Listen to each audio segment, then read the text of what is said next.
Hello everybody. It's been quite some time since I've posted anything on my Super Cub build.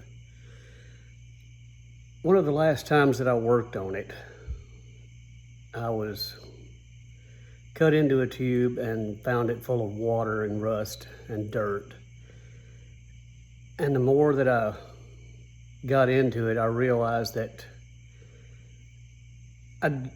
I was not going to feel comfortable with the structural integrity of that airframe without replacing everything forward of the empennage. That was going to run into a lot of additional cost and time, and I was afraid that it was going to tax my personal abilities, so I stopped on it. My intentions were to take my children flying in it and myself, and I want it to be safe, and I just couldn't risk their well-being for something that I was not 100% certain of the structural integrity. So in September of last year, I flew to Ontario, Canada, and then drove from there to a little town called Thorndale to BBI Aviation.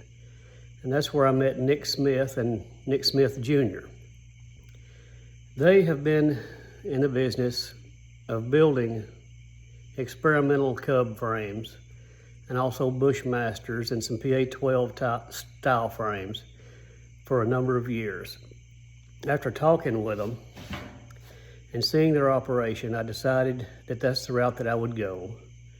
That I would start with a new airframe, all new steel, everything, all put together in a master jig, welded by a professional welder.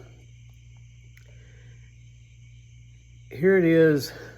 Today is the 26th of August of 2024.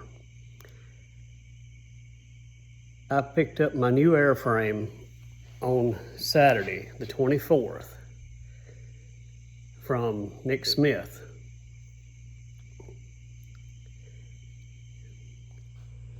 Here's that airframe. Now that I have it home, I have it here in my shop. You can see it. All new steel, TIG welded. Everything looks beautiful. I love the way it looks. It has a lot of modifications that are not in the standard Super Cub. It has the diagonals in here for the heavy engine mount addition for 180 horse. I had him put the seaplane door in. It has float mounts already, or float fittings already welded in place. He uses a 7/8 tube on the lower longeron instead of 3/4. Already has the X brace up here in the ceiling. Has the mounts for inertia reels, front and rear.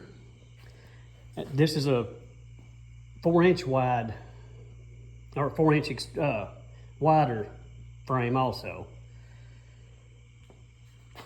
It has the lowered rear floorboard. All your rudder cables and elevator cables go underneath. It will have the overhead trim. Let's see, what else? The upper stringers are already installed. I opted for the L21 window package, which I prefer over the standard Cub. It has the inverted dog leg.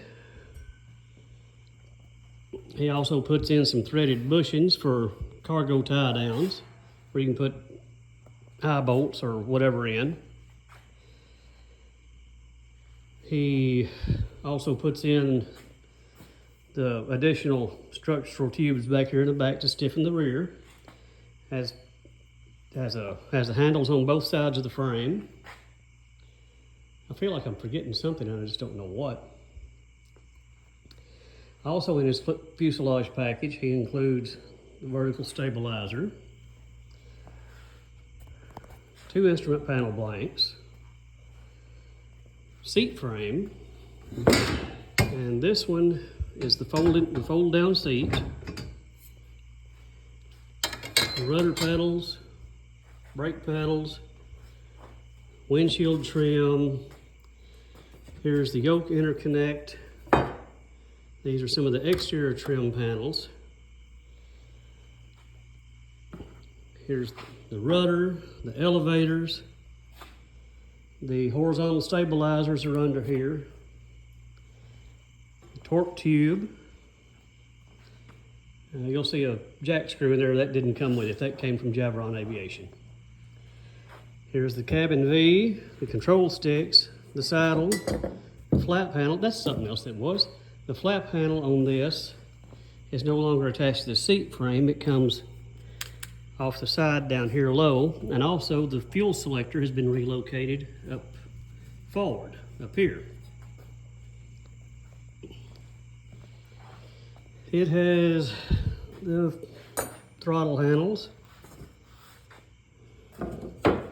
lots of assorted parts, cable interconnects, saddles for the yoke bearing saddles, floorboard stiffeners. It comes with the floorboards pre-cut in 5-layer plywood. There's the front one installed. They're laying in the plane, not installed. Here's the rear.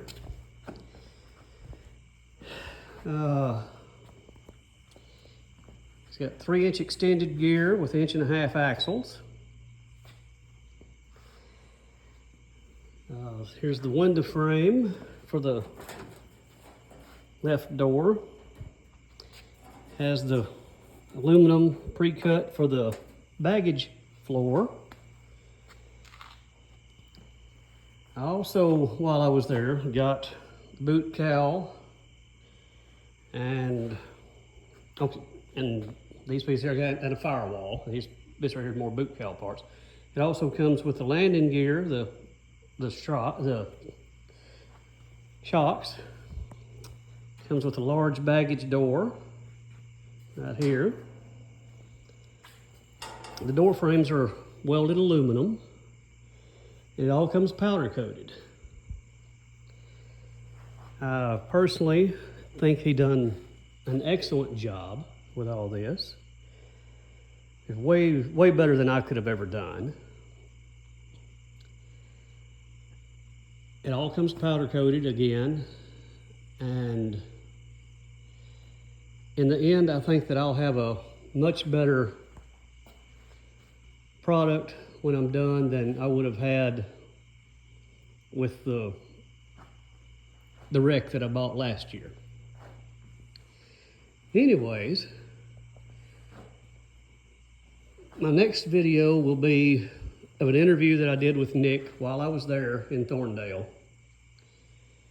Him and his son Cam. And then we'll get started putting this one together. So, until next time, we'll see you later.